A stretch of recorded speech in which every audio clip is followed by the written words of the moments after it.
C'est face aux enjeux de la réforme de l'ANDENO syndical au 241 durant la Ve République que le processus des élections professionnelles est en vitrine selon l'arrêté numéro 007 du 20 mars 2026.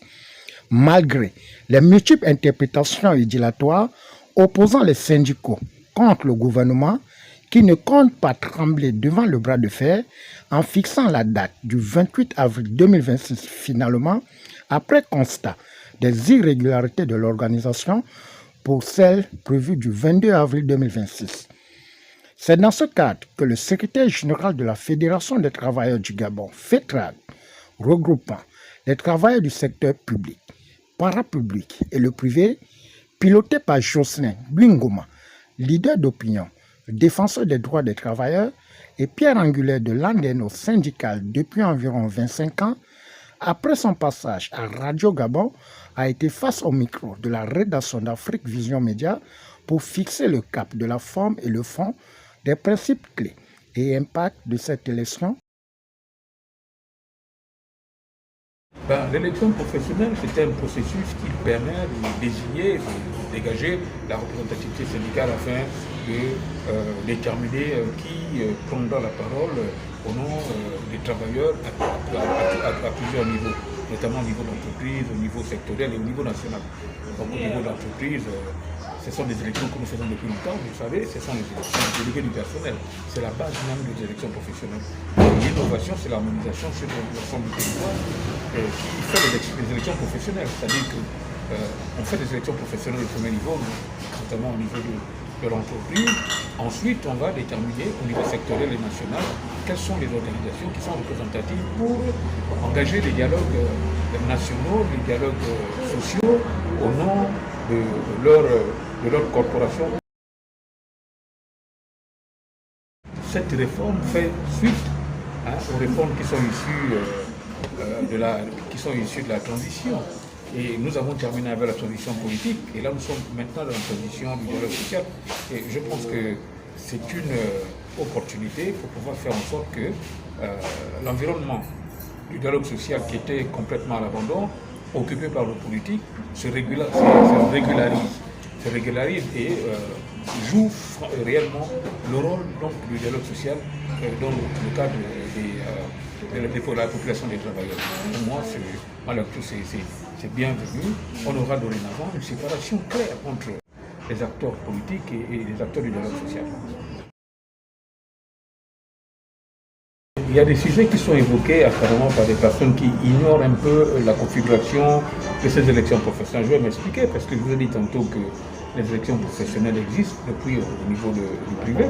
Ça voudrait dire que cet affichage, c'est un processus qui est fait. Quand on a demandé à travers la circulaire, je ne sais plus la circulaire, il y a une circulaire qui est sortie là, qui est adressée aux employeurs, qui leur instruisait d'organiser les élections habituellement dans leur entreprise. Donc tout ça, ça se fait dans les entreprises.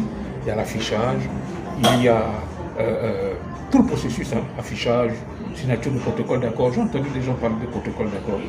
Le protocole d'accord préélectoral se signe entre les employeurs et les travailleurs, qui sont la base des élections. Puisque les autres, ce n'est pas une élection en tant que telle, ce sera le cumul des sièges qui seront acquis au niveau des entreprises. Donc, pour moi, ce n'est pas un problème. L'affichage se fait au niveau des entreprises, tout est connu, etc. Maintenant, au niveau de la fonction publique, il y a eu un retard à l'allumage. Je pense que c'est pour ça qu'on a plus renvoyé à cause de la fonction publique, parce que la mise en œuvre de ce processus, il est quand même assez difficile dans le contexte de la fonction publique, où les administrations sont éparpillées dans le monde, parfois pas dans les mêmes... vous voyez comment l'administration est éparpillée. Parfois, les ministères sont à des endroits différents. Donc, réunir tous ces éléments-là au même moment, c'est normal qu'on repousse cette élection pour que le calendrier soit agencé à la réalité. Donc, je pense que cette élection est bienvenue pour réorganiser. Et ceux qui disent qui parlent de ces écueils, moi je pense qu'ils ne comprennent pas très bien ce qui se passe, parce que cet affichage se fait au niveau du public, tout ça c'est au niveau du public autant pour moi. C'est pas un problème. Après analyse et décryptage du bien fondé de cette arène électorale professionnelle qui fixera la représentativité en stoppant la marmaille et le vumvuzela de certains leaders syndicaux de parler au nom des travailleurs pour se faire une place sous le soleil que Jocelyn Dungoma, sans filtre et sans gants, a démystifié le calcul mercantile en déconstruisant le château de sable de certains leaders syndicaux qui vont à Genève pour se faire des selfies ou s'asseoir sur la table de négociation pour des perdièmes. Parmi nous, il y a beaucoup de camarades qui se sont aventurés dans l'exercice de la politique syndicale par opportunisme. Et beaucoup ne comprennent pas dans quel environnement ils sont. Beaucoup ne comprennent pas quel dispositif juridique encadre la pratique du syndicat. Donc vous voyez très bien que dans le contexte actuel où le désordre permettait aux gens de se prononcer, de s'auto-saisir, de s'auto-proclamer, ben là les choses vont être régulées. Ils ont peur que la situation s'aménage. Et donc si les choses se régulent, ils ne vont plus exister. Il faut les comprendre. Maintenant, dire qu'on ne va pas aux élections, il faut qu'ils donnent des raisons. Parce qu'en réalité, c'est les travailleurs qui devraient plutôt dire qu'ils ne vont pas aux élections. Parce que c'est les travailleurs qui sont nos mandataires. Donc si les travailleurs sont sur le terrain, les travailleurs sont en campagne, vous êtes en train de vous chamailler, mais ça n'a pas de sens. C'est-à-dire que ceux qui vont voter sont sur le terrain. Mais vous, qui êtes censé, enfin vous qui espérez récolter ces suffrages, vous êtes en train de vous bagarrer alors que les élections sont le processus électoral est enclenché, les gens sont sur le terrain, vous voyez bien que la campagne a commencé. Voilà, donc il faut se poser des questions au sujet de leur maîtrise, les outils techniques de la pratique syndicale. Je suis convaincu que l'ignorance fait partie d'un facteur bloquant, parce que si on n'est pas ignorant, on comprend que le processus il n'a pas aucun problème, il suffit simplement, on n'invente pas la roue, de calquer sur l'existant. Et on a réglé un problème. Et quand on a une légitimité, quand on sait qu'on a un support, on a un soutien des travailleurs, on n'est pas inquiet, quel que soit le contexte. Donc voilà, je vous renvoie vous-même à votre propre réflexion pour que vous vous fassiez votre opinion. Moi, c'est mon point de vue. J'estime que l'ignorance est sûrement la crainte de ne pas avoir de base qui s'exprime pour vous, et puis parfois l'ignorance même du processus électoral en lui-même. Ben, les enjeux, c'est qu'on va avoir un environnement sain. On aura plus affaire à des gens qui ont fait de l'activité syndicale des activités, des sources de revenus. Donc il faut que ça s'arrête, que les gens ne pensent pas qu'on va créer un syndicat pour en faire une source de revenus. C'est pas comme ça. Là, avec les élections professionnelles, la parole confisquée des travailleurs va leur être restituée. Donc les travailleurs maintenant, chacun, en toute âme et conscience, va donner son mandat à l'organisation qu'il estime bien placée pour pouvoir défendre ses intérêts, que ça soit sur le plan, que ça soit au niveau de l'entreprise, au niveau sectoriel ou au niveau national. De la commission d'Angonche, c'est de là que cette dynamique est partie en réalité. Nous avons fait un front contre ces organisations syndicales traditionnelles. Vous savez que ça s'était pas bien passé, on s'était désolidarisé d'eux, on avait mené des actions contre syndicats autonomes, on avait créé des plateformes, nous sommes arrivés jusqu'à la réforme de la CNAM, c'était des plateformes des travailleurs, donc c'est une idée qui ne date pas d'aujourd'hui. On a fait notre chemin, même si d'autres ne nous ont pas suivis, parce qu'ils avaient fait semblant à l'époque, on est tombé d'accord pour créer une dynamique. Bon, on l'a créé et puis on a vu en quelques temps combien de fois la crédibilité de la FEDRAG a pris la vol. Et il faut aussi admettre qu'en réalité, ce sont les acteurs, c'est la crédibilité des acteurs qui animent une plateforme qui donne du crédit. Si vous n'êtes pas crédible, votre plateforme n'aura pas de crédit. Et avec tout ce qu'on a comme activité que nous faisons, les travailleurs ils gagnent avec nous en étant formés, en se faisant, parce que nous on forme les leaders des syndicats de base, donc ils savent comment manager une organisation syndicale. Or en réalité, il y a beaucoup d'organisations syndicales qui sont prises en otage par les centrales, avec la complicité de leurs employeurs. Ils terrorisent les travailleurs en leur laissant penser qu'ils ont des bons rapports avec le pouvoir, donc ils pourraient les créer des problèmes. Voilà. Il faut que ça s'arrête. Les travailleurs, ils ont l'opportunité d'être libres. Donc voilà tout ce que je peux dire à ce sujet.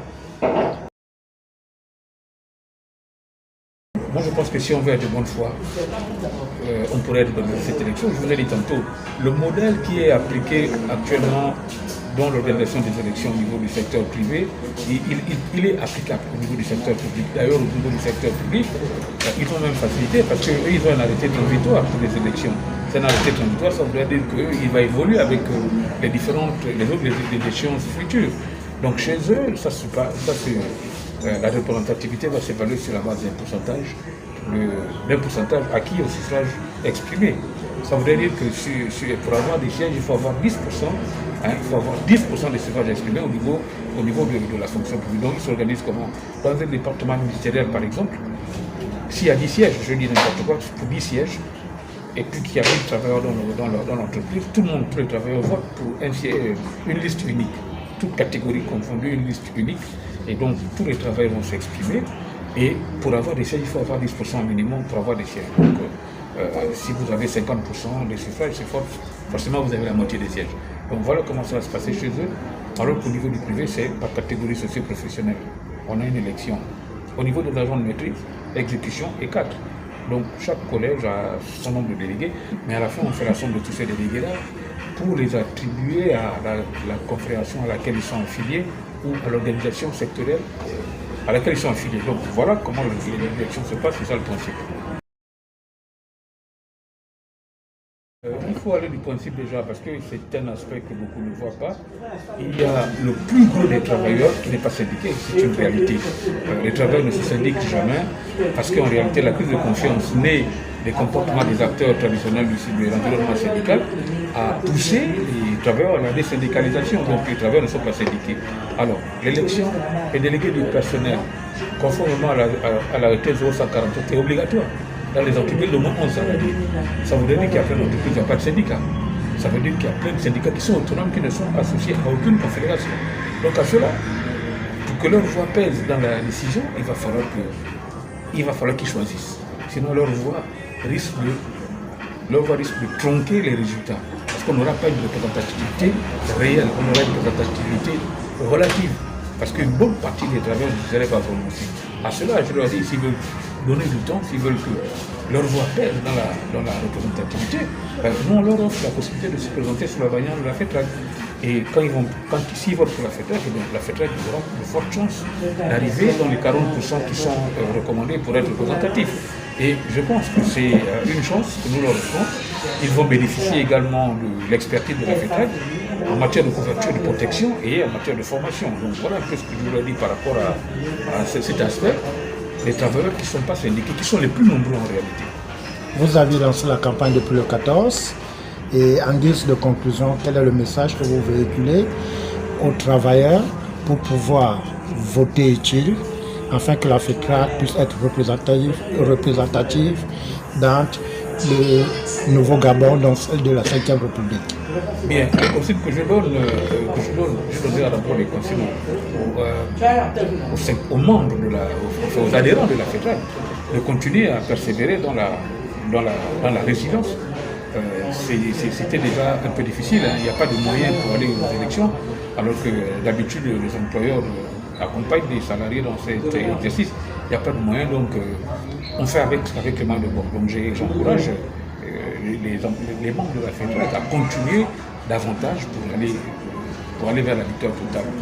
Maintenant, à ceux qui sont non syndiqués, à cela je leur dis que l'adhésion à un syndicat n'est pas une obligation, mais ce n'est pas un contrat de durée indéterminée, c'est une relation volontaire. Et vous pouvez démissionner le jour même de l'élection, la veille de l'élection, vous pouvez démissionner en notifiant au responsable syndical du syndicat auquel vous êtes affilié que vous n'êtes plus avec lui. Et ça se fait n'importe quand, n'importe comment. Comme je disais tantôt, il y a des confédérations qui intimident avec la complicité des employeurs qui intimident les salariés pour les tenir en otage. Donc je dis à ceux-là de se dégager et de penser que aujourd'hui le processus électoral il est géré par l'administration. Donc tous les contentieux, c'est plus les entreprises qui délibèrent, c'est plus les entreprises de temps pour moi qui généralisent, puisque à la fin de l'élection, les résultats sont transmis à la Commission nationale électorale, et plutôt la Commission nationale des élections professionnelles. Et vous avez la possibilité également de saisir ces commissions en cas de dérapage, en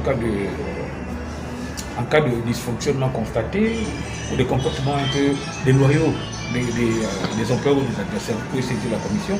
Donc c'est un acte. Voilà un peu ce que je voulais donner comme instruction pour clore ce merveilleux débat à nos amis, sympathisants et camarades adhérents de la FETRAC. Notons que depuis l'ouverture de la campagne, le 14 avril dernier, la FETRAC ne compte pas porter les bretelles ni faire de la figuration durant cette grande arène électorale qui fixe l'avenir des travailleurs durant 3 ans. Au finish, Jocelyn Bingoma et son état-major invitent massivement les travailleurs à voter la FETRAC pour assurer la défense des travailleurs qui ont été marginalisés et caporalisés.